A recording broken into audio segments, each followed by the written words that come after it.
Hadratul Ulama, para alim, para kiai, para ustadz, para buya yang sama-sama kita muliakan. Yang saya hormati Bapak Wali Nagari Tebing Dusun Desa Koto Tinggi beserta staf yang hadir. Yang saya hormati Nenek Mama Tua Tengganai, tokoh masyarakat, tokoh agama, para haji. Yang saya hormati hadirin hadirat, bini sepuh, sesepuh, pepunden sepuh yang hadir pada kesempatan ini. Pertama, marilah kita sama-sama memanjatkan puja-puji syukur kehadirat Allah Subhanahu wa Ta'ala, yang senantiasa Allah Subhanahu wa Ta'ala limpahkan nikmat kepada kita siang, malam, pagi, sore, tidak pernah kita lepas dari nikmat Allah. Betul apa betul? Sehingga kalaupun daun-daun dijadikan kertas, dahan-dahan dijadikan pena, kemudian seluruh air di lautan, di sungai dijadikan tinta untuk mencatat nikmat Allah, maka tidak akan cukup saking banyaknya. Dan Allah tegaskan, wa in ta'uddu ni'matallahi la tuhsuha. Wa in ta'uddu, lan namun ngitung-ngitung sira kabeh nikmatallahi ing nikmati Allah, la tuhsuha mongko ora bakal iso ngitung sira kabeh ing nikmat karena begitu banyaknya. Maka hidup ini kalau ingin bahagia, bersyukur saja. Alhamdulillah. Dengan bersyukur maka akan bahagia. Bukan bahagia dulu baru bersyukur, tapi semua disyukuri Bapak Ibu, nanti akan bahagia kita. Syukur alhamdulillah. Bisa beli ladang alhamdulillah. Yang semangat tuh. Bisa beli ladang, bisa sholat sembahyang, bisa bayar hutang, ditagih utang. Alhamdulillah. Iya, saya dengar kabar orang Koto Tinggi ini orang-orangnya ramah-ramah ya. Kalau lagi nyari hutang giliran ditagih mudah-mudahan tidak marah-marah, gitu ya. Bisa naik haji, bisa pergi ngaji, dapat banyak rizki, suami nikah lagi. Alhamdulillah masih laku ya. Kalau kita ingin bahagia, memang hidup ini kita syukuri saja Bu, apapun keadaannya. Alhamdulillah. Apa kabarnya? Baik, lancar ini. Tapi kalau kabarnya, oh aniang wawak, ini jadi pening betul ya. Kita syukur alhamdulillah. Salawat salam semoga senantiasa dilimpahkan kepada Nabi kita, sang revolusioner dunia yang telah merubah zaman jahiliyah menuju tatanan hidup ala Islamiyah. Dengan tetesan darah, keringat dan air mata, bahkan ribuan nyawa para sahabat jadi korbannya demi tegaknya dinul Islam ini. Mudah-mudahan kita mengaku, tidak hanya mengaku tapi diakui oleh beliau sebagai umatnya, sehingga mendapatkan syafaat di yaumil qiyamah. Amin ya rabbal alamin. Bapak Ibu hadirin yang mulia, kita berkumpul di sini mengadakan acara halal bihalal, yang mana kita baru saja selesai dari aktivitas Ramadan, puasa, qiyamul lail, dan puasa itu bukan tujuan. Puasa bukan tujuan, Pak, tapi puasa ini adalah proses yang tujuannya la'allakum tattaqun, supaya kamu semua jadi orang yang bertakwa. Jadi bagaimana setelah puasa ini ada peningkatan kualitas jiwa kita yang tadinya belum begitu, iman keyakinannya belum kokoh, dengan puasa bagaimana tambah kokoh. Masjid sing tadinya sepi berposo jadi makmur, ya insyaallah. Sebab setelah puasa selesai, di hari raya, hari pertama itulah Allah ampuni dosa-dosa hambanya. Hamba-hamba yang minta silakan minta, yang minta ampun diampuni dosanya oleh Allah. Sehingga saat itu juga iblis laknatullah alaih berteriak sekencang-kencangnya, marah dia, sedih, susah, dan dia teriak, ya wailah, ya wailah, terdengar oleh semua prajuritnya. Bala tentaranya pada datang menghadap iblis, bertanya, ya sayyidana, man aghdabak, inna nuksiru. Wahai tuanku iblis, ada apa? Siapa yang telah membuat engkau marah? Akan kami pecahkan kepalanya, Tuan. Maka iblis berkata, tidak ada yang membuatku marah kecuali bahwa kita selama 1 tahun telah mengajak manusia yang tadinya jujur jadi manusia-manusia khianat. Manusia yang tadinya taat kita ajak untuk keluar sehingga dia tidak taat lagi. Yang sholat nggak sholat lagi. Yang setia jadi tukang selingkuh. Wah. Tapi sekarang ini saksikan, hei saudara-saudara, bahwa Allah telah ampuni mereka. Allah telah hapus dosa-dosa mereka. Alangkah kecewanya. Maka saat ini juga, ayo menyebar lagi, datang ke manusia. Bagaimana ia nanti akan menjadi orang-orang durjana lagi. Ini Bapak Ibu sekalian, maka di hari yang penuh berkah yaitu bulan Syawal ini, bagaimana pulau panjenengan kita semua berusaha untuk menjadi hamba-hamba yang meningkat. Syawal itu artinya meningkat. Diampuni segala dosa-dosa kepada Allah Subhanahu wa ta'ala. Dosa kita tidak sholat, dosa meninggalkan taat, dan dosa menjalankan melanggar perintah-perintah Allah, diampuni dosanya. Ini yang hakullah, bersih kayauma waladathu ummuhu, seperti bayi yang baru lahir dari perut ibu. Alhamdulillah. Jadi sekarang kita harus tingkatkan Bapak dan Ibu sekalian, karena Syawal artinya meningkat. Maka setelah hakullah bersih, tinggal hak sesama kita Bapak Ibu sekalian. Hak kita belum diampuni oleh Allah kalau nggak minta maaf sendiri. Makanya di budaya tradisi kita Indonesia, kalau habis sholat Id kemudian kita saling kunjung. Loh, itu apa? Ada dasarnya? Banyak dasarnya. Saling kunjung itu silaturahim bisa, ziarah bisa, ya. Ini dasarnya jelas.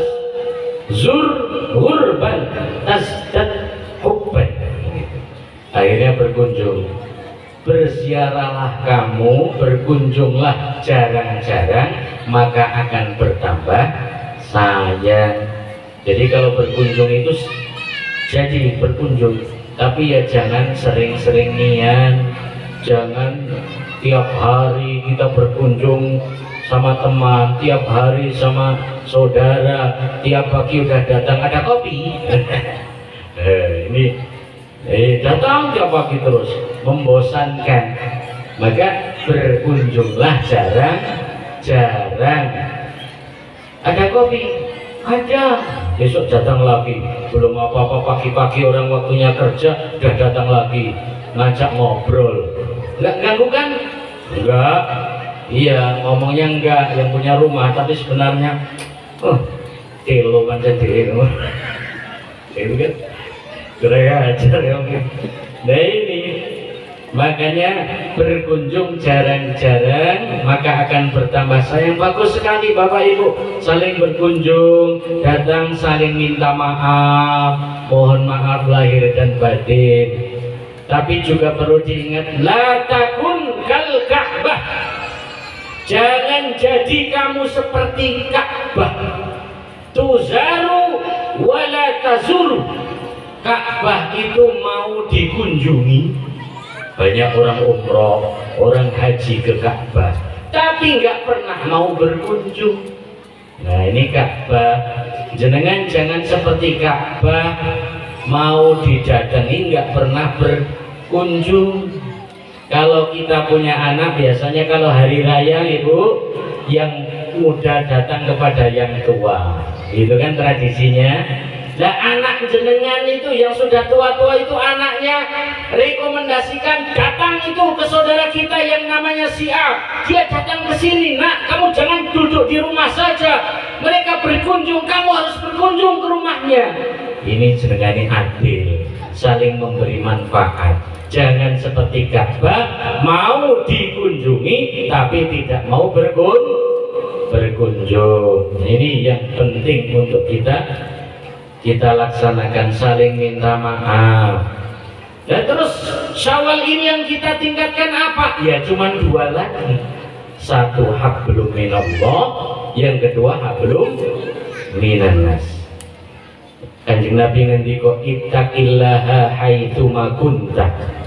Ittaqi taqwa sira Allah marang Allah Ta'ala haitsuma kunta, dimanapun kamu berada. Kita ini ber-Ramadan selesai puasa, bagaimana kualitasnya meningkat. Yang kemarin sholat khusyuk, tapi kalau di masjid, kalau di rumah kadang Assalamualaikum, lamcing, salam pelencing, ya kan? Ittaqillaha haitsuma kunta, bertakwalah kamu kepada Allah dimanapun kamu berada. Kalau di masjid sholat sunnah, Allahu Akbar, Bismillahirrahmanirrahim, pelan-pelan, rukuknya lama. Coba jujur mboten, kalau di rumah jenengan lama apa sebentar, kan gitu ya? Ini kadang di masjid lama, tapi kalau di rumah, ya, Assalamualaikum, buka HP. ini belum haitsuma kunta, Ibu dan Bapak sekalian. Bertakwalah dimanapun kamu berada. Jujurlah di tempat perdagangan, di tempat ramai maupun tempat sepi. Ada dulu seorang namanya Nuh bin Maryam. Ini punya kebun luas, kebun anggur. Maka suatu ketika dia mencari seorang pembantu, dapat budak namanya Mubarak, sama dengan nama saya.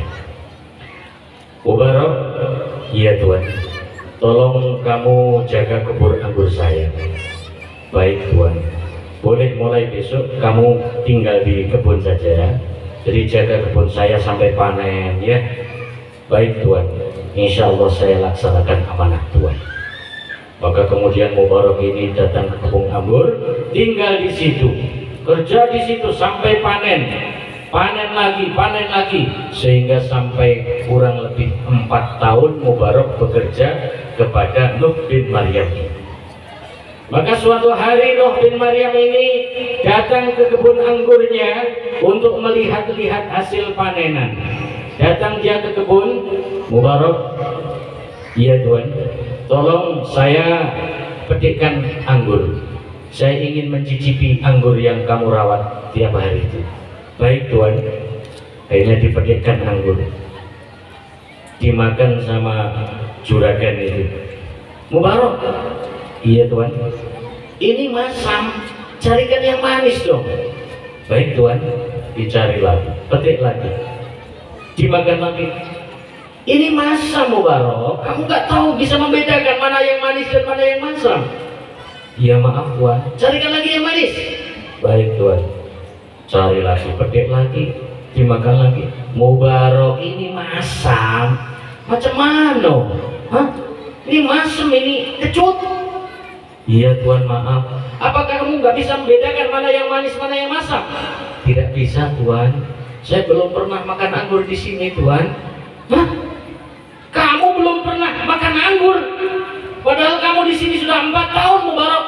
Betul tuan, saya di sini diamanahkan oleh tuan kan untuk menjaga kebun anggur tuan, tidak untuk makan dan mencicipi anggur tuan. Jadi saya belum pernah makan anggur. Masya Allah Mubarok. Ini tuan yang tadinya mau marah, hilang marahnya. Dia justru terkesima dengan budaknya yang begitu jujur. 4 tahun nggak pernah mencicipi anggur yang telah dimakannya. Kenapa? Ada ketakwaan di dalam hatinya. Dengan usaha ini, dengan kehati-hatian ini Bapak Ibu, Mubarok ini akhirnya mempunyai anak yang diberi nama Abdullah bin Mubarok yang menjadi ulama hadis, ulama fikih yang sangat masyhur. Ini karena bapaknya sangat hati-hati. Dan kita bagaimana juga harapkan diri kita ini ada kehati-hatian di mana kita berada. Meningkat jiwa kita menjadi jiwa yang bertakwa, meningkat keyakinan kita bahwa kita hidup di dunia ini tidak selamanya Bapak Ibu. Ad-dunya mazra'atul akhirah, dunia ini adalah sawahnya akhirat, dunia ini ladangnya akhirat. Bapak-bapak mungkin pernah ke sawah ya. Kalau mau ke sawah, siap-siap minuman aqua, 1 botol yang besar itu udah, kalau segini kurang. Siap-siap bawa makanan, makanannya nggak usah banyak-banyak, nggak usah 1 mobil penuh nasi bungkus, nggak usah. Cukup kira-kira makan di sawah nanti kenyang. Terus datang ke sawah yang dibawa cangkul, yang dibawa arit. Kenapa? Maksud dan tujuan ke sawah Bapak Ibu untuk bekerja, bukan untuk santai-santai. Datang ke sawah, sampai di sawah kerja, nyangkul. Bahkan petani itu Pak, banyak yang panas, hujan, tetap bekerja. Hujan pun dia pakai plastik untuk menutupi badannya, dia tetap nyangkul. Kenapa? Sebab kalau nggak kerja nanti kawannya panen, dia terlambat, nggak panen lagi. Di sawah ini waktunya terbatas, paling-paling 3 bulan, ya kan usahanya. Ini di sawah butuh rumah. Untuk apa? Berteduh, istirahat, makan. Nanti di sawah bisa minum. Di gubuk kecil saja, bikin gubuk, nggak usah di sawah bikin gubuk-gubuk yang mewah-mewah. Oh, di sawah gubuknya tingkat, keramik, granit, habis masa hanya untuk bikin rumah, betul tidak? Nah, setelah selesai ini kerja selesai, hasil panen di sawah bukan untuk dinikmati di sawah, tapi dinikmati di rumah kita yang sesungguhnya. Kan begitu Pak? Nah, inilah perumpamaan yang disabdakan Nabi, ad-dunya mazra'atul akhirah. Dunia ini sawahnya akhirat. Di dunia ini kita punya tujuan Pak. Tujuan kita apa? Allah berfirman, wa ma khalaqatul jinna wal insa illa liya'budun. Dan tidak Aku ciptakan jin dan manusia kecuali hanya untuk menyembahku. Tujuan hidup tahu. Kalau begitu di dunia ini untuk apa? Untuk ibadah. Jadikan 24 jam sebagai ibadah, ya kan? Tidur pun jadi ibadah. Kita mau tidur doa, kita mau makan doa, mau ke WC aja dicatat jadi ibadah Pak. Kenapa? Karena dahulukan kaki kiri, bismillahirrahmanirrahim, ahya wa akhir. Masuk WC kan? Allahumma inni a'udzubika minal khubuthi wal khaba'ith. Di WC dicatat oleh malaikat ibadah ini orang. Apa enggak keren ya? Ibadah. Masuk WC jenengan itu usahakan baca doa. Doanya, ya Allah, aku berlindung kepadamu dari gangguan setan laki-laki dan setan perempuan. Kalau ibu-ibu masuk ke WC nggak doa, setan laki-laki yang ngintip, bahaya. Apalagi main-mainan barang kita itu Pak, wah akhirnya kalau nggak doa di WC itu biasanya jadi kepingin seneng, pingin zina. Makanya kalau pengen dijauhkan oleh Allah, doa yang khusus doanya, ya Allah, aku berlindung kepadamu ya Allah dari gangguan setan laki-laki maupun setan perempuan. Masuk ke WC, insya Allah. Kadang-kadang orang itu kan pikirannya kotor aja. Ini gimana saya kok pikirannya kotor? Coba teliti kalau mau masuk WC doa apa tidak ya. Ini Bapak Ibu sekalian penting sekali. Dunia adalah mazra'atul akhirah. Dunia ini sawahnya akhirat. Bahkan Rasulullah Shallallahu Alaihi Wasallam juga bersabda, "Kun fid dunya ka'annaka gharibun aw 'abiru sabil." Jadilah kamu di dunia ini ka'annaka gharibun, seperti kamu ini seorang perantau. Perantau Bapak Ibu, jenengan datang dari Jawa merantau ke Koto Tinggi ini datang. Kenapa kok datang ke Sumatera, ke Setiong, kenapa? Iya Pak, karena istri saya ini ngeluh terus, rumah kami sudah hampir roboh Pak. Anak kami mau makan aja kadang nggak ada beras Pak. Jadi Bapak kesini, iya Pak saya cari pekerjaan. Itu kalau orang Jawa cari kerja, kalau orang Minang cari gigih ini. Oh iya.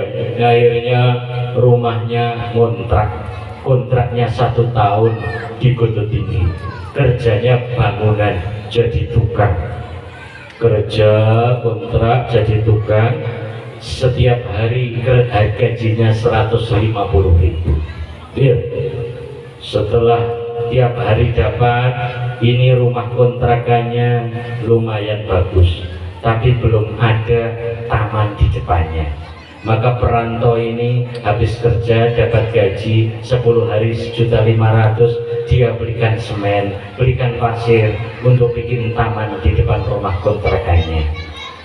Setelah itu jadi sudah beberapa bulan, rumah kontrakannya juga masih banyak yang bocor. Akhirnya dibikin rumah kontrakan itu, dia gajian 20 hari untuk dicor itu rumahnya jadi rumah tingkat yang bagus, yang indah, buat beli semen, buat beli pasir.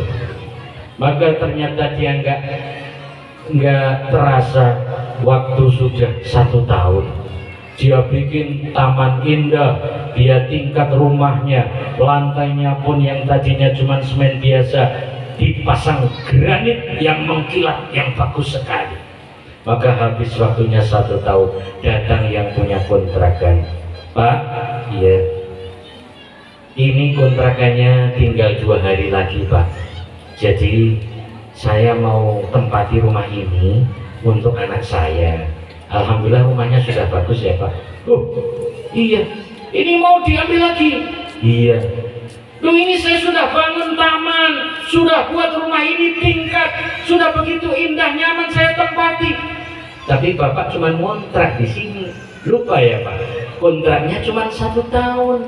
Jadi Bapak rumahnya itu di mana? Saya di Jawa. Di Jawa ditransfer enggak? Wah lupa saya, aduh Masya Allah, anakku, istriku, ke rumah kita, Riyadh, malah aku bangun rumah kontrakan. Bodoh apa pinter ini? Bodoh orang begitu. Maka akhirnya mau tidak mau Pak, siap tidak siap Pak, rumah Bapak sudah dibangun atau belum? 2 hari lagi saya tempati, Bapak harus tinggalkan rumah ini Pak. nangis dia, pulang ke Jawa, rumahnya masih riot saja. Inilah kata Nabi, kun fid dunya ka'annaka gharibun. Jadilah kamu di dunia seperti perantau. Perantau itu pasti pulang, ya kan?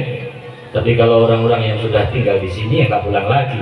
Perantau ini cuma sebentar saja, setahun paling pulang lagi bapak-bapak. Kok malah sibuk di perantauan, rumahnya nggak ditransfer. Padahal ini kita di dunia sama seperti perantau bapak ibu sekalian. Kita hanya merantau saja, di dunia sementara saja.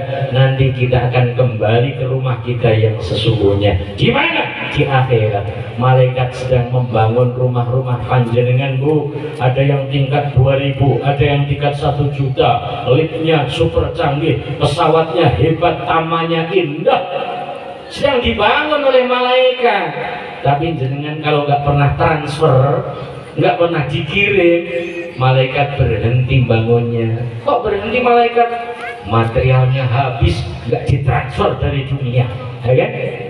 Makanya ditransfer, kirim sodako, kirim dengan sholat, kirim dengan puasa, kirim dengan ibadah-ibadah yang kita lakukan untuk membangun rumah kita yang sesungguhnya, bukan rumah di perantauan ini Bapak Ibu sekalian.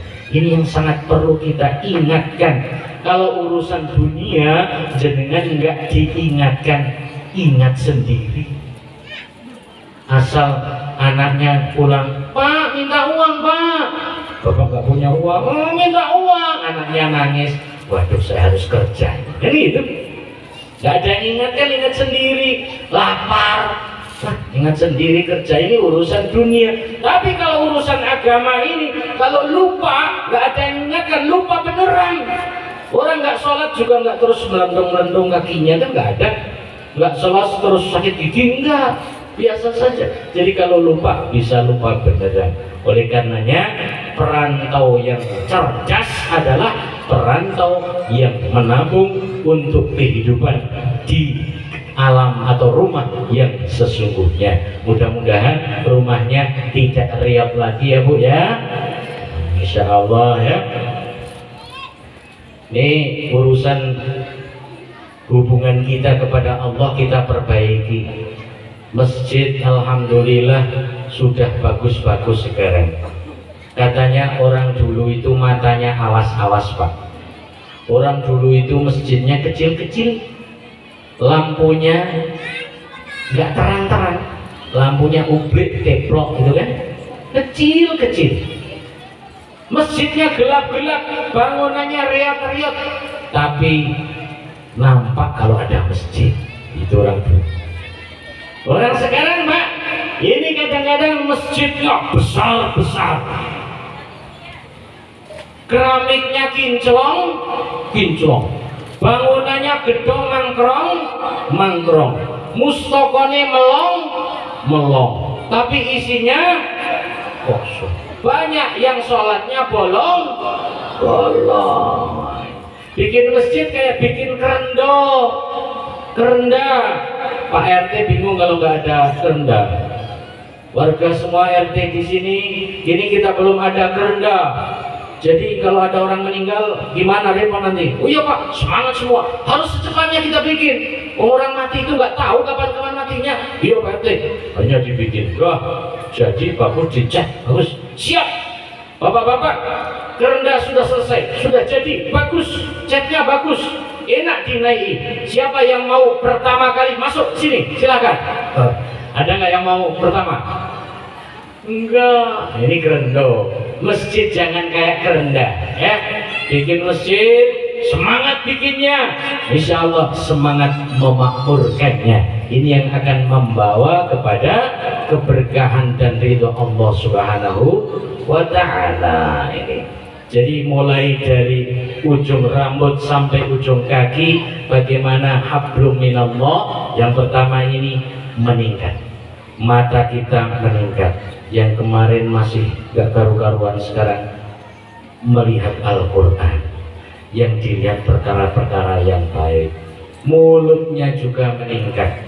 Mulut yang kemarin masih suka caci maki, nyakiti hati. Sekarang ini saya sudah puasa, saya harus berubah. Sekarang nggak boleh lagi nyakitin hati. Ngomong itu setelah berpikir, saya mikir dulu nyakitin hati orang apa tidak, baru ngomong. Jangan ngomong dulu baru mikir, mikir dulu baru ngomong. Ini yang benar, betul tidak Pak?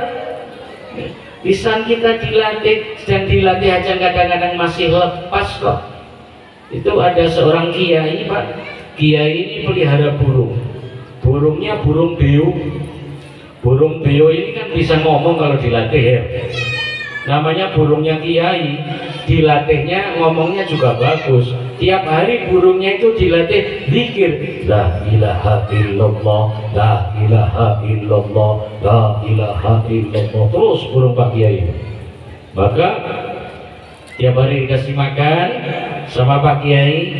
Ini suatu hari habis ngasih makan burung, Pak Kiai lupa nggak ditutup ini sangkarnya. Pak Kiai pergi, baru beranjak sebentar, kucing datang.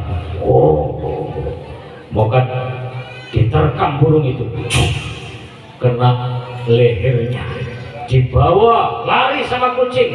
Burung itu akhirnya dimakan kucing, dibawa lari. Pak Kiai ini, astagfirullahaladzim, ya Allah, burungku. Ya Allah, sedih sekali Pak Yai, nangis, teteskan air mata, ya Allah. Akhirnya Pak Yai ini beberapa hari nggak ngajar ngaji santri, sedih sekali. Maka santrinya juga ikut sedih. Kawan-kawan, gimana ini Pak Kiai kita nampaknya sedang sedih. Emang kenapa Mas? Itu burungnya dimakan kucing. Oh ya. Kalau gitu gini, kita musyawarah di daerah kita ini, mungkin ada yang daerahnya banyak burung. Ada, kita iuran berapa harga burung itu, kita belikan burung Pak Kiai itu yang lebih bagus, lebih hebat. Baik teman, akhirnya iuran santri-santrinya Pak, iuran sekian itu. Santri seniornya datang, Tuan, Assalamualaikum Pak Yai. Waalaikumsalam. Mohon maaf Pak Yai. Iya, ada apa? Kami ini sedih Pak Yai. Kenapa? Melihat Pak Kiai begitu sedih karena kehilangan burung kemarin. Jadi Pak Yai, kami musyawarah Pak Yai, kami bersama teman-teman ini sudah iuran untuk membelikan burung Pak Kiai. Di tempat kami banyak burung-burung yang bagus Pak Kiai. Jadi kami akan berikan Pak Kiai nanti. Tapi jangan sedih lagi Pak Kiai, tolong ajar kami lagi. Oh iya. Kamu itu nggak tahu apa yang menjadikan sedihnya hatiku. Ya tahu toh Pak Kiai, hilang burungnya kan? Kalau burung aku masih punya burung yang lain. Jadi aku ini sedih bukan karena burungku dimakan kucing hilang, itu enggak, bukan itu. Lantas apa Pak Kiai? Saya sedih itu burung tiap hari saya latih la ilaha illallah, la ilaha illallah. Kenapa di akhir hayatnya ketika diterkam kucing dia tidak bisa ucapkan la ilaha illallah, dia hanya bisa bersuara ciet. Kenapa enggak la ilaha illallah? Ini yang saya sedihkan. Saya yang latihan tiap hari mikir ini, akankah nanti menjelang akhir hayat saya bisa ucapkan la ilaha illallah atau justru mengucapkan kata-kata yang lain itu nak? Oh gitu Pak ya Allah. Ini Pak, kita sudah latihan saja, kita usaha. Man kana akhiru kalamihi la ilaha illallah dakhalal jannah. Siapa yang akhir ucapannya la ilaha illallah dijamin surga. Tapi kita belum ada jaminan Bapak Ibu sekalian, akankah kita akhir hayatnya bisa ucapkan la ilaha illallah atau tidak? Maka kita doa dan usaha. Kalau mati nggak usah doa, mati sendiri, ya kan? Kita nggak usah ya Allah matikan saya, nggak usah, nanti mati sendiri. Mana yang dulu hebat, gagah perkasa, berkuasa, jadi seorang presiden yang katanya the lion of Europe dulu, Napoleon Bonaparte, singa daratan Eropa, gagah perkasa, semua orang takut. Tapi sekarang mati juga. Fir'aun yang dulu berkuasa 250 tahun, siapa yang berani menentangnya habis, mati. Dan sekarang nggak ada berita lagi. Sejak dia mati sampai sekarang dalam siksa Allah, betul tidak?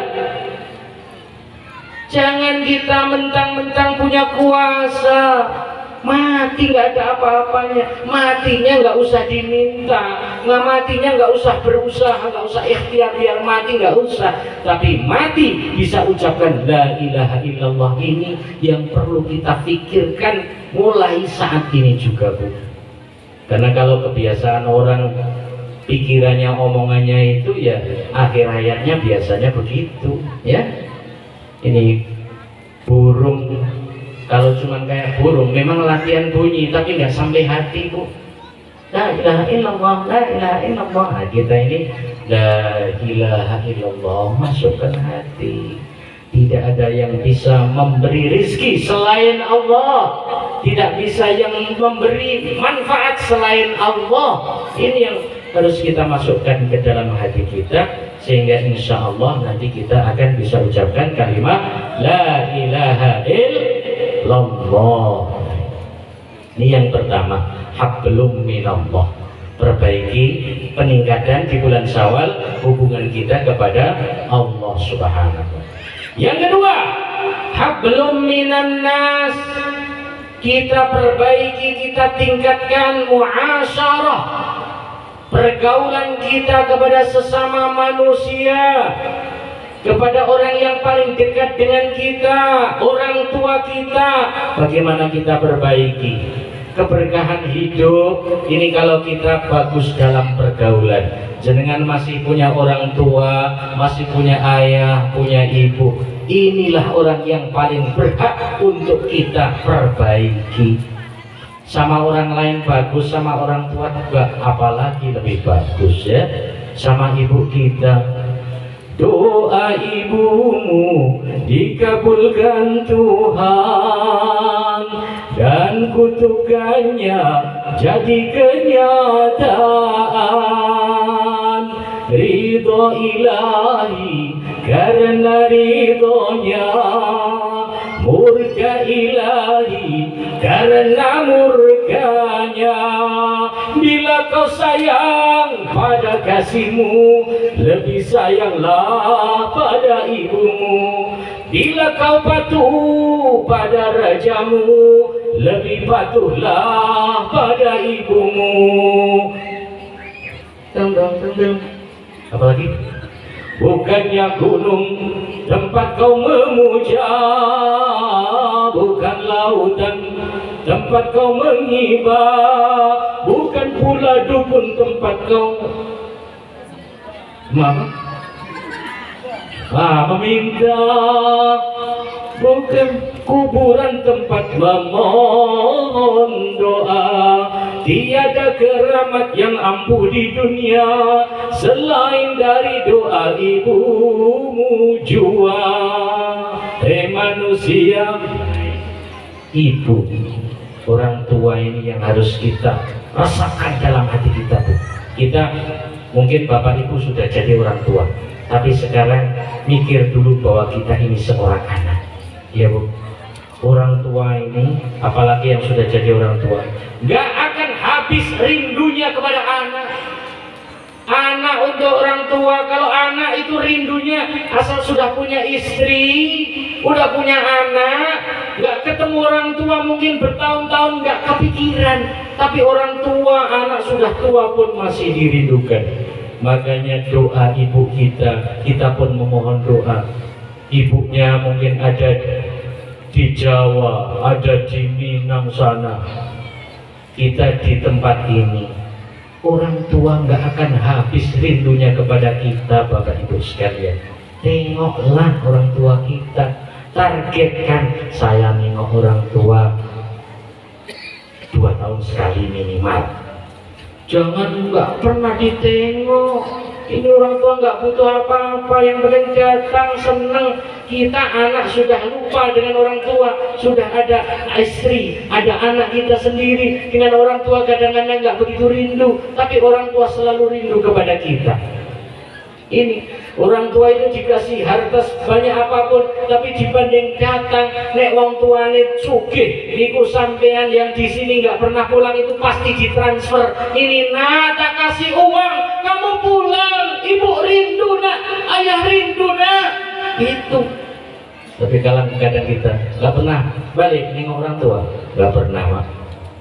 Ini nggak cukup terus uangnya. Iya nggak cukup lah, memang nggak dianggarkan, iya kan?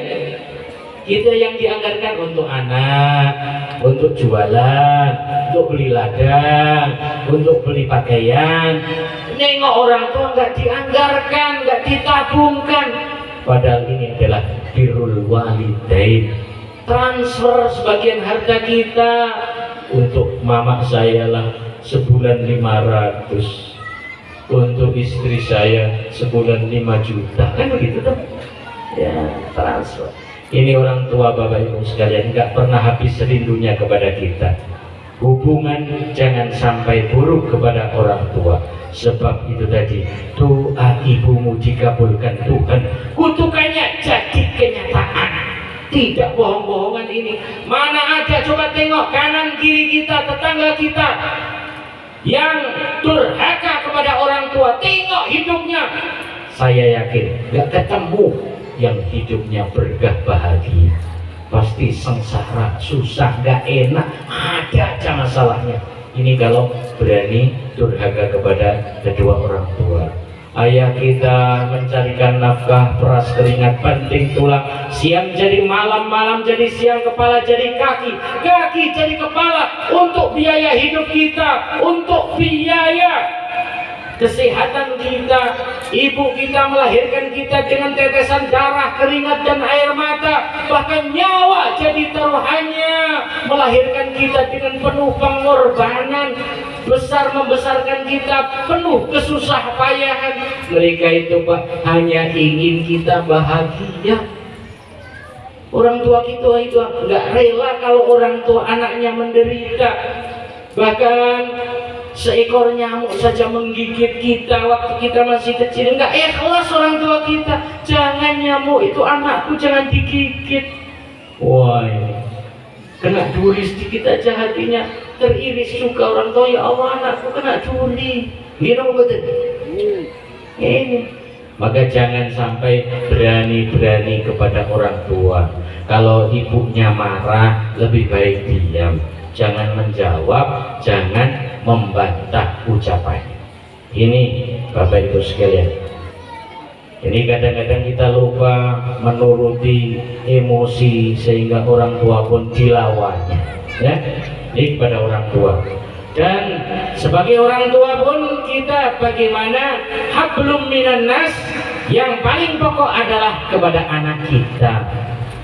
Anak kita ini Pak, jenengan ibu-ibu hamil ya kan, 9 bulan susah payah, nanti melahirkan dengan penuh kesusah payahan, dibuka disesar sakit, habis itu besar dikit uang biaya beli susu, beli bubur banyak, besar dikit lagi jajan terus ganti-ganti ya kan, besar lagi biaya sekolah banyak, biaya kuliah apalagi. Kadang-kadang untuk kuliah anak orang tua rela jual sawah, jual ladang. Oh ini sudah kuliah selesai, udah selesai enggak wisuda? Iya. Melamar kerja mungkin baru berapa bulan kerja, sekali-kali ngasih orang tua kalau nggak pelit. Tapi kan kadang banyak anak pelit juga kan. Udah kerja itu kadang pelit, nggak mau ngasih orang tuanya. Masya Allah.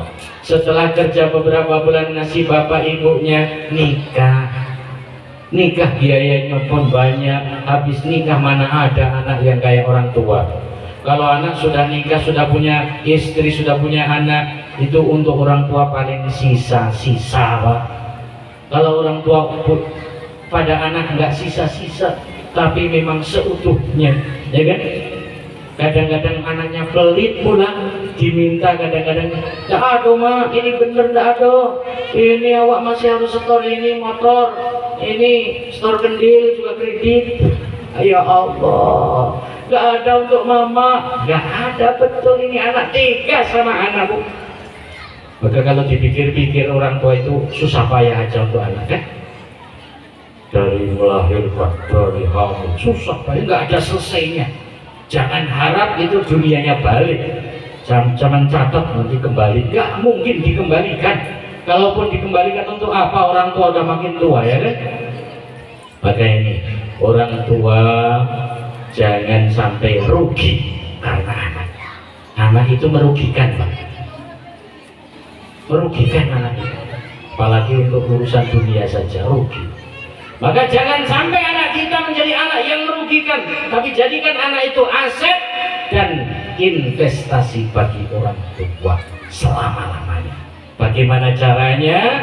Caranya kita didik anak kita dengan pendidikan agama. Ini gak rugi jenengan Pak.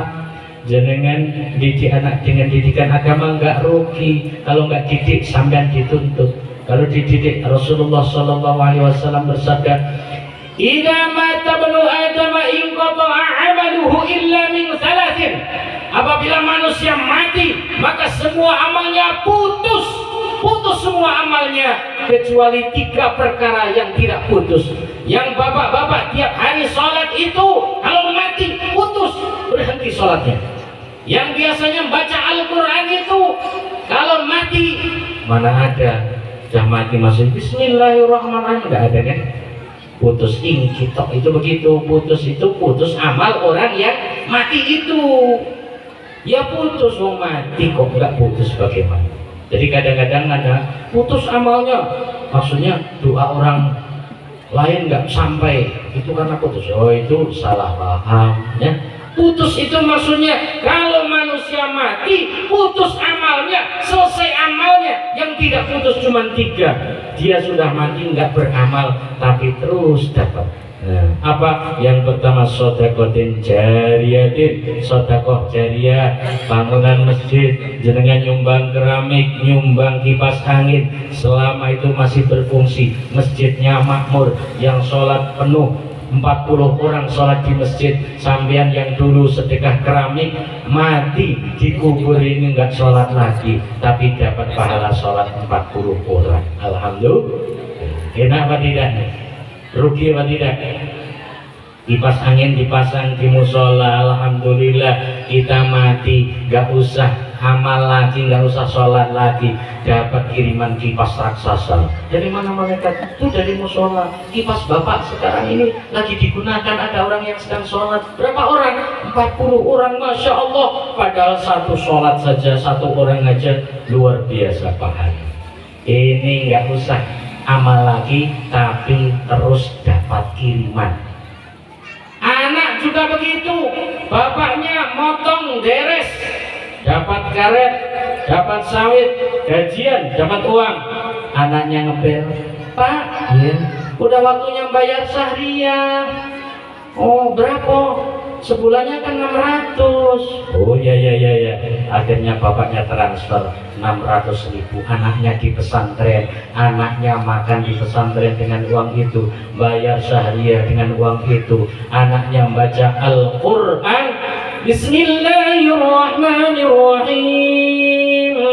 Alhamdulillahi rabbil alamin arrahmanir rahim maliki yaumiddin. Iyyaka na'budu wa iyyaka nasta'in ihdinas siratal mustaqim." Fatihah itu hurufnya kurang lebih 114 huruf. Baca Quran itu ibu-ibu, bapak-bapak, kalau nggak wudhu jenengan baca Quran 1 huruf 10 kebaikan.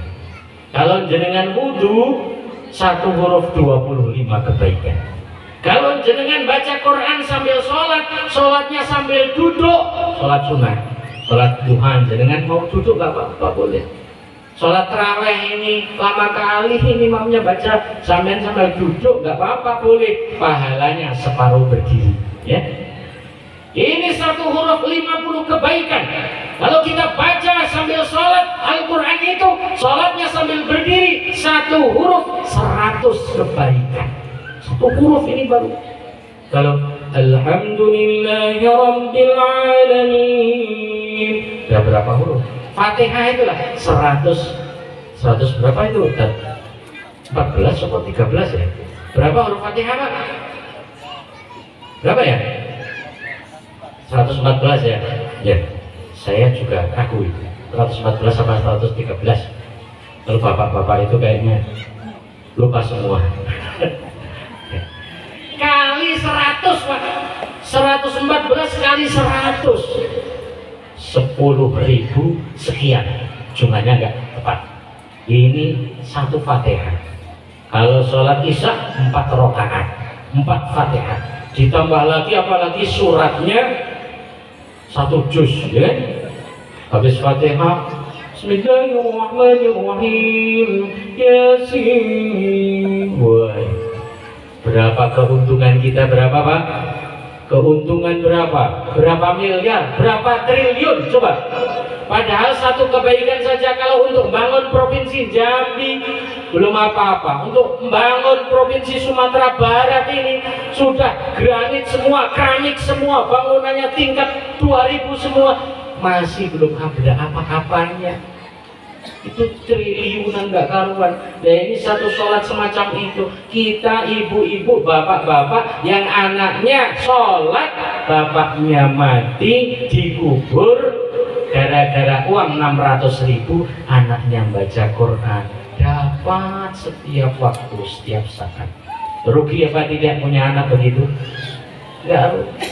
Ini uang sedekah jariah, bukan hanya bangunan, tapi anak soleh pun akan jadi jariah. Yang kedua, au ilmi yuntafa'u bih, atau ilmu yang bermanfaat. Ustadznya ini, ustadz ngajari santri, santrinya diajari alif ba ta tha jim, santrinya diajari la ilaha illallah, santrinya diajari salat, santrinya diajari ibadah. Selama santri itu amalkan ilmu itu, ustadz dapat. Nanti di alam kubur, ustadz sudah di alam barzah tidur begini, datang malaikat, angin sepoi-sepoi. Assalamualaikum. Waalaikumsalam. Siapa ya? Saya malaikat. Ada apa malaikat? Ini saya bawa kiriman. Kiriman apa? Dari dunia. Apa malaikat?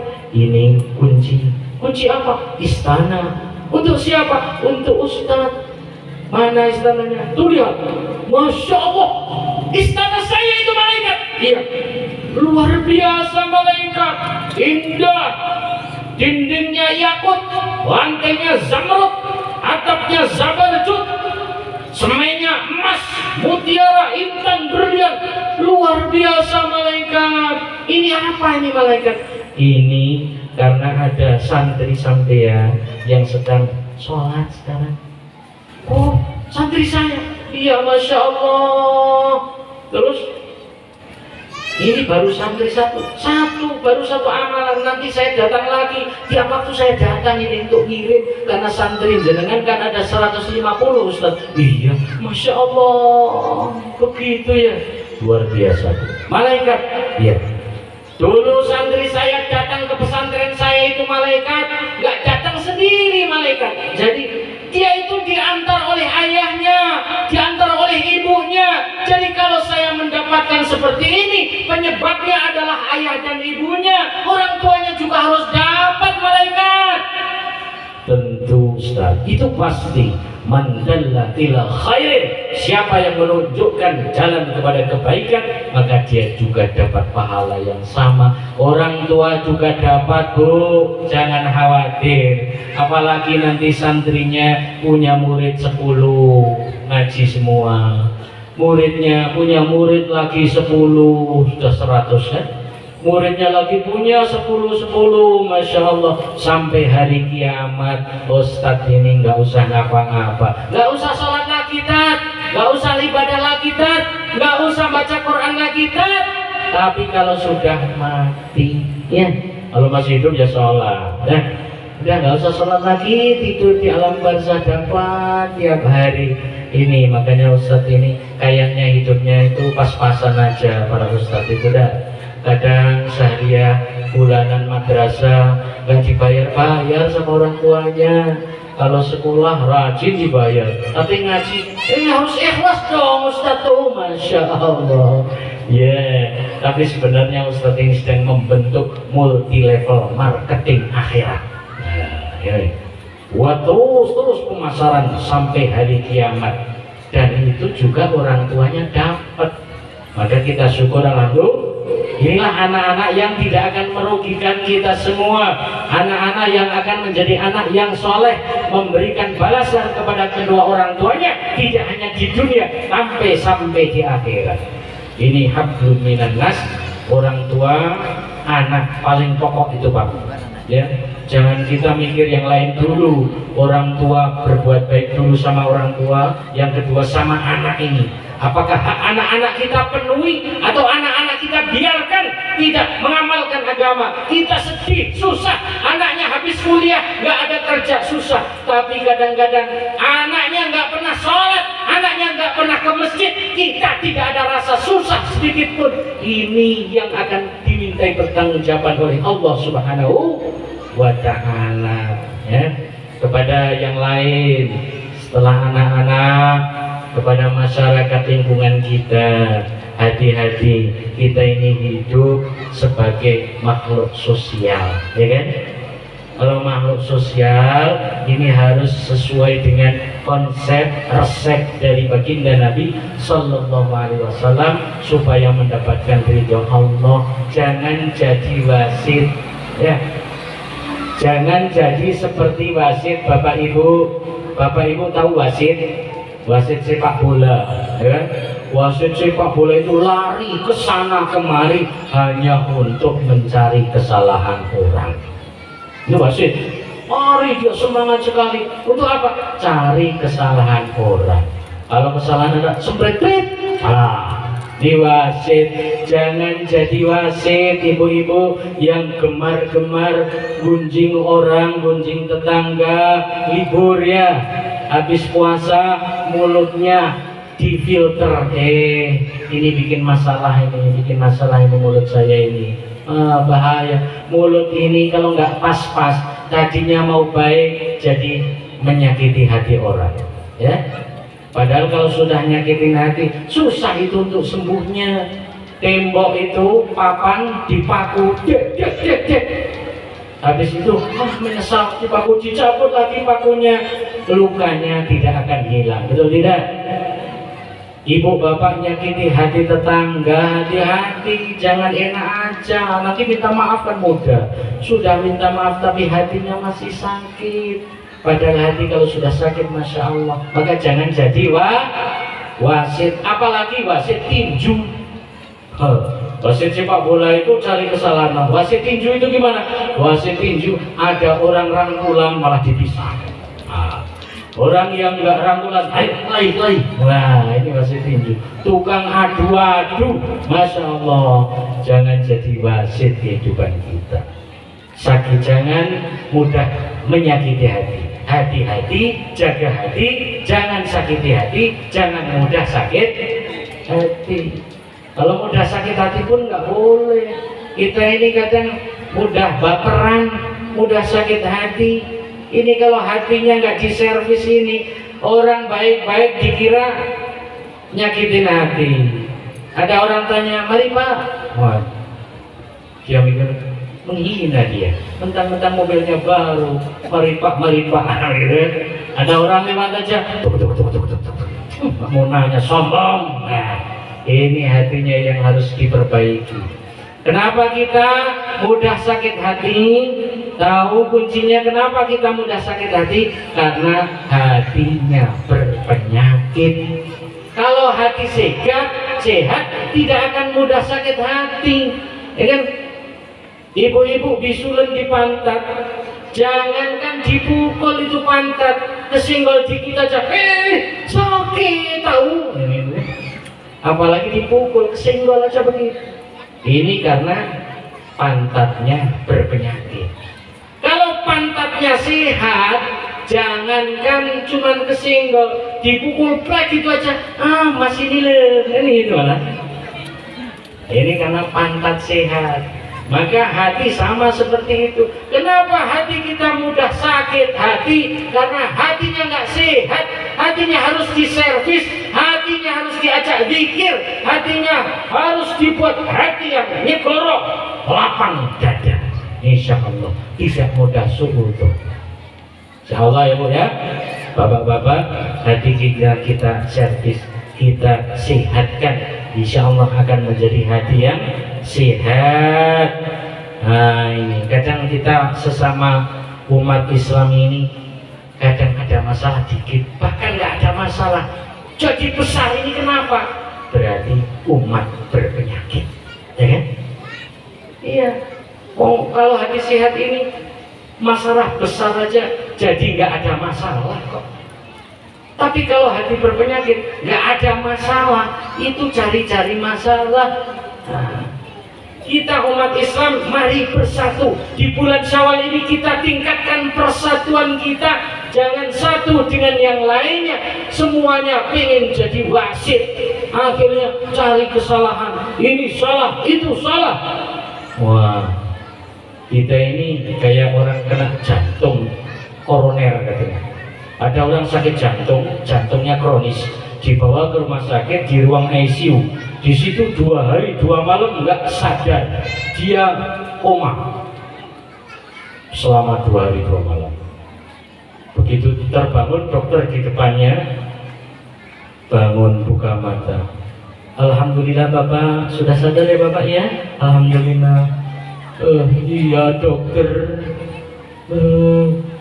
Gimana Pak Dokter? Panung saya itu loh Pak Dokter, sudah diobati belum? Dokternya tersinggung. Bapak ini Masya Allah, Bapak ini sedang sakit jantung Pak. Jantung Bapak kronis, malah mikir panu gitu. Ini orang aneh, orang lucu ini. Jantungnya kronis mikir panu. Nah ini kejadian umat sekarang itu begitu Bapak Ibu sekalian. Kita ini penyakitnya kronis. Perjudian di mana-mana, mabuk-mabukan di mana-mana, orang meninggalkan sholat nggak terhitung banyaknya, betul tidak? Ini kemaksiatan, ini kronis, ini qat'i, bukan dhanni, ini penyakit yang jelas pasti. Lah kok masih sibuk urusan kunut sama tidak, urusan zikir salah, ini salah, itu salah, khilafiyah aja yang dibahas. Ini apa? Ya, yang penyakit kronis jelas ada kok malah mikir khilafiyah itu loh. Yang khilafiyah itu yang benar mana, yang salah mana, ya nggak tahu kita. Kan begitu. Khilafiyah itu kan di kalangan para ulama yang kompeten. Imam Syafi'i itu hafal hadis 750.000 hadis, matan sanad hafal itu. Asbabun nuzul tahu persis, hafal Al-Quran, hafal balaghah, hafal kitab-kitab. Akhirnya beliau memutus hukum tepat. Kenapa? Tahu hadis ini, tahu hadis yang lain. Ini kadang baru hafal 1 hadis Pak. Ini dilarang begini, oh, haram itu haram, haram, apa boleh? Padahal 1 hadis perbandingannya nggak tahu. Nah ini akhirnya sana salah, sana salah, sana salah, sini salah. Kalau belum amalkan sunnah silahkan, karena belum mampu mungkin. Tapi jangan benci kepada sunnah baginda Nabi Sallallahu Alaihi Wasallam. Kalau belum mau zikir ya nggak apa-apa silahkan. Tapi kalau ada orang zikir la ilaha illallah, la ilaha illallah, ya jangan benci. Ini jelas perintahnya akhirul min qouli la ilaha illallah, jelas kok dibenci. Makanya kalau belum amal masih silahkan. Orang sudah saya sampaikan dulu, orang itu kalau nikah, hukumnya nikah Imam Ghazali bagi 4 ke 5, bisa haram, bisa wajib, bisa sunnah, bisa makruh, bisa mubah. Lihat situasi kondisi dan suasana, gitu ya. Kalau suasananya, kalau nggak nikah dia pengennya zina terus, wajib nikah. Kalau nikah kok jadi kebaikan rumah tangganya, sunnah nikah. Hukumnya ini hukum. Kalau sunnah Nabi ya sunnah Nabi, tapi hukumnya itu sunnah menurut ahli hadis dengan sunnah menurut ahli fikih beda. Kalau menurut ahli hadis sunnah itu aqwalun Nabi wa af'aluhu wa takriruhu, yaitu perbuatan Nabi, ucapan Nabi, dan ketetapan Nabi. Kalau menurut ahli fikih, ma yusabu ala fi'lihi wa la yu'aqabu ala tarkihi, perkara yang kalau dijalankan dapat pahala, kalau ditinggalkan tidak berdosa. Itu sunnah menurut ahli fikih. Nah, sunnah menurut ahli fikihnya itu 5 boleh. Sunnah Nabi itu kalau belum mau amalkan sunnah Nabi nggak apa-apa, tapi yang penting jangan benci kepada sunnah yang bernama nikah ini. Enggak nikah malah membenci. Nikah itu apa? Aturan apa? Masa orang harus nikah dulu? Cuman mau kumpul-kumpul sama perempuan aja kok harus nikah? Nah, ini benci dengan nikah namanya, ya kan? Sunnah-sunnah yang lain sama. Kalau nggak jenggotan nggak apa-apa. Iya, karena hukum jenggot ini masih macam-macam kan ya. Kalau nggak jenggotan nggak apa-apa. Ada yang nggak tumbuh jenggotnya. Tapi jangan benci dengan jenggot, kan gitu. Jangan kalau ketemu saya malah nggak apa-apa, baik-baik. Jenggotnya kayak pedus, nggak boleh. Menghina sunnah Nabi, membenci sunnah Nabi. Marrohibahan sunnati falaysa minni. Siapa benci kepada sunnahku maka bukan golonganku.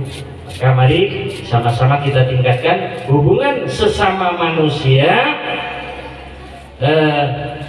Paling tidak kita jangan membenci. Kalau kita belum tahu betul ya, benci ini ya nggak boleh. Benci kalau nggak amal masih ada toleransi. Tapi kalau membenci, nah ini kadang beda sedikit aja benci loh Pak. Jangan mudah membenci. Nggak sama belum tentu salah, ya kan? Kita ini seperti gajah dipegang oleh 4 orang buta. Ada 1 orang buta megang gajah, kebetulan megang buntutnya, ekornya. Maka komentar dia orang buta ini, gajah itu kayak ular.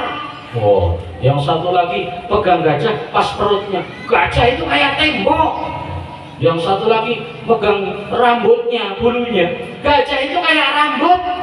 Satu lagi pegang kupingnya, gajah itu kayak daun jati. Rebut ini, debat ini 4 orang ini, sama-sama buta. Kamu itu masa gajah kayak kayu jati, kayak daun jati? Saya pegang sendiri gajah itu kayak rambut. Oh, nggak mungkin kayak rambut. Aku pegang dengan tanganku sendiri kayak daun jati. Yang satu lagi, oh kayak ular. Kalian memang bodoh semua kok. Mau aku pegang sendiri kayak ular kok. Bodoh kali kalian. Bodoh-bodohkan, nyalah-nyalahkan. Kenapa? Karena buta, ya kan? Maka datang yang melihat, yang tidak buta datang. Ada apa kalian ini para orang buta? Ini Mas, dia ngomong katanya gajah kok kayak ularnya, nggak mungkin. Aku pegang sendiri gajah itu kayak daun jati. Aku malah kayak tembok. Ini kan beda semua ini. Maka yang melihat ini baru ngomong, oh ini saudara-saudara, nggak usah. Kalau kalian nggak tahu persis, nggak tahu utuh, itu jangan mudah menyalahkan orang. Iya, gajah itu memang betul kayak ular karena itu ekornya. Kamu itu pegang apanya tadi kok? Kayak apa tadi? Kayak tembok. Oh, memang betul perutnya. Kamu pegang kupingnya, kamu pasti iya mungkin ya. Itu kupingnya kayak daun jati. Yang satu lagi gajah kayak rambut. Ya memang pegang bulunya. Ya iya. Itulah kita umat Islam satu di bulan Syawal ini, peningkatan dalam iman, peningkatan dalam hubungan kepada Allah Subhanahu wa ta'ala. Insya Allah Syawalnya betul-betul jadi Syawal yang meningkatkan kualitas jiwa dan diri kita. Mudah-mudahan Allah memberikan kepada kita pertolongan sehingga nanti kita menjadi orang yang berkualitas dan bertakwa, ada hasil daripada puasa yang kita jalankan. Ke Pulau Belitung naik pesawat, orang setiung ayo rajin sholat, ayo rajin sholat. Temen-temen ya.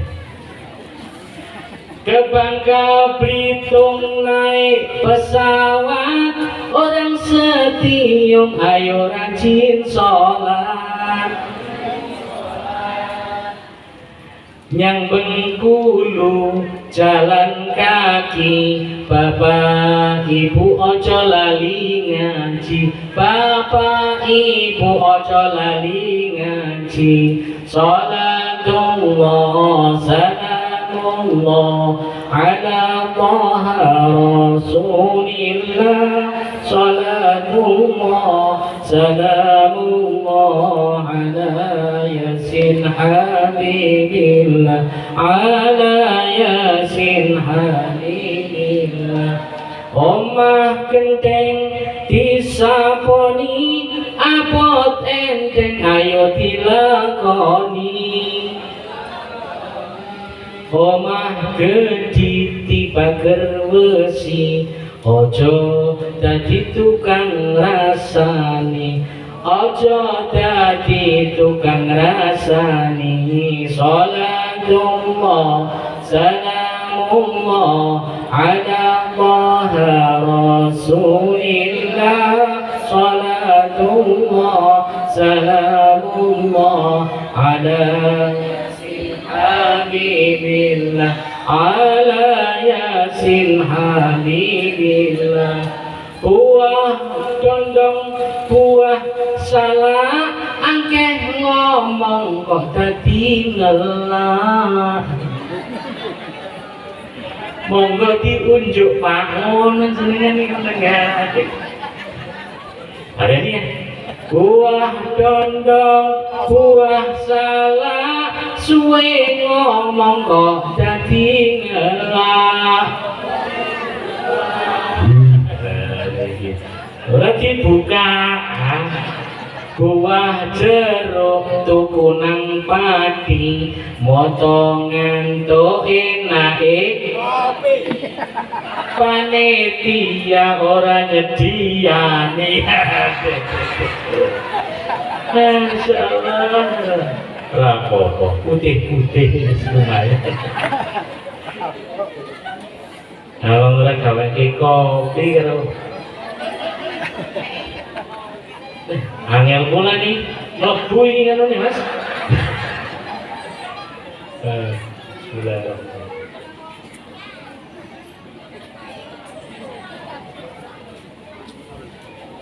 Alhamdulillah. Kalau kita ngeten ibu-ibu, bapak-bapak, yang saya sampaikan pada kesempatan sore hari ini mudah-mudahan ada manfaatnya. Kita pulang dari tempat pengajian ini membawa dan dilimpahkan hidayah oleh Allah Subhanahu wa Ta'ala. Ringan perintah Allah kita laksanakan dan mudah larangan Allah untuk kita tinggalkan. Amin ya rabbal alamin. Segala kesalahan dari saya dari awal hingga akhir, ada kekhilafan, mohon maaf yang sebesar-besarnya. Kalau ada kata-kata yang menyinggung hati Bapak Ibu, jangan sakit hati, karena saya ibaratnya menggali sumur untuk mencari air yang jernih. Kalau ada akar-akar yang patah, bukan niat saya untuk mematahkan akar, hanya niat saya mencari air yang jernih. Begitu juga kata-kata yang menyinggung perasaan, bukan niat untuk menyakiti hati, tapi hanya mencari, mudah-mudahan diberi ridho oleh Allah Subhanahu wa Ta'ala. Talaba liridhillah wa li syafaati Rasulillah sallallahu alaihi wasallam wa li ijabatil mas'ul ala hadhihi niyyah wa li kulli niyyatin salihah. Syai'ulillahil Fatihah. A'udzu billahi minasy syaithanir rajim. Bismillahirrahmanirrahim. Alhamdulillahi rabbil alamin arrahmanir rahim maliki yaumiddin iyyaka na'budu wa iyyaka nasta'in ihdinas siratal mustaqim siratal ladzina an'amta 'alaihim ghairil maghdubi 'alaihim waladdallin.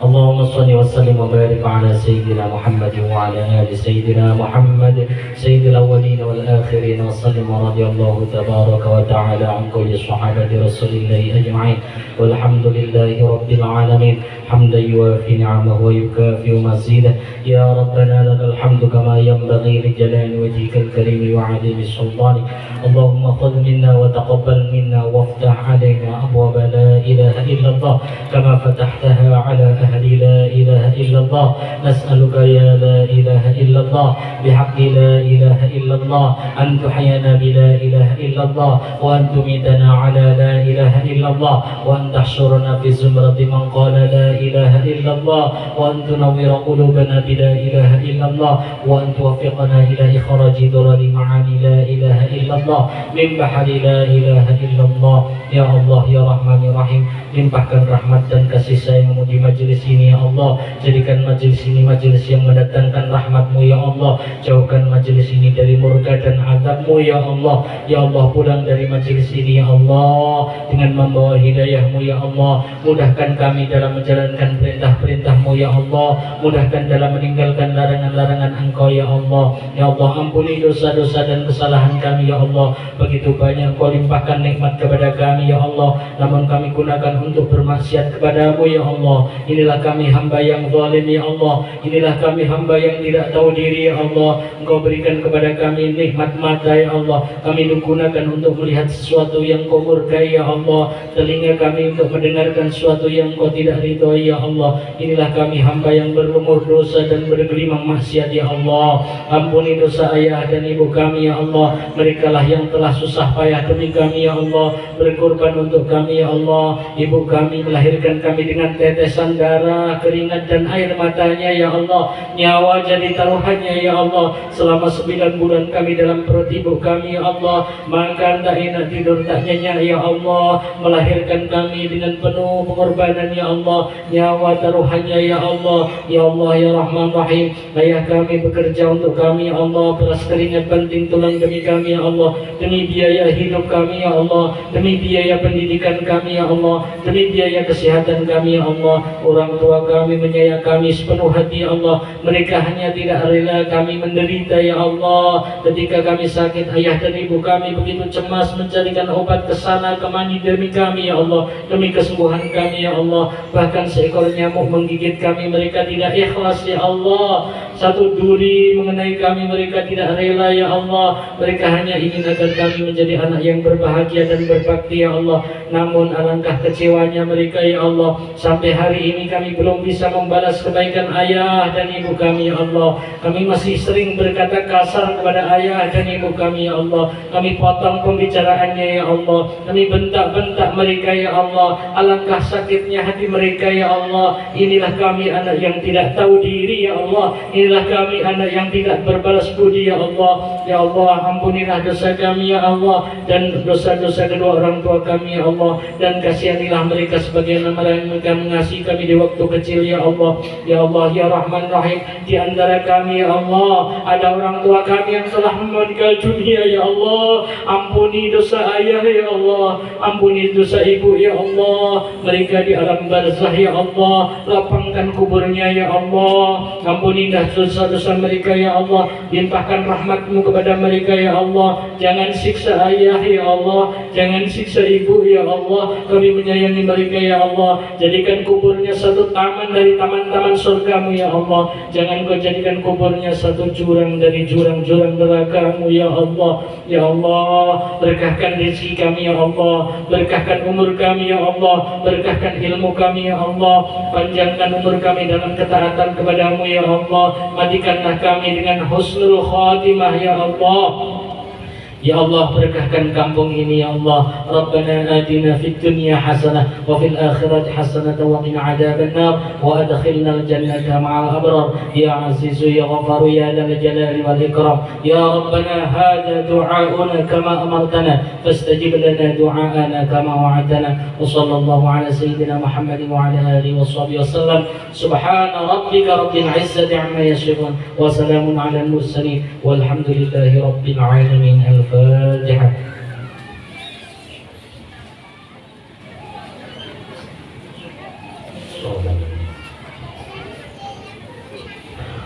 Aqulu qouli hadza wa astaghfirullahal azim li wa lakum. Wassalamualaikum warahmatullahi wabarakatuh.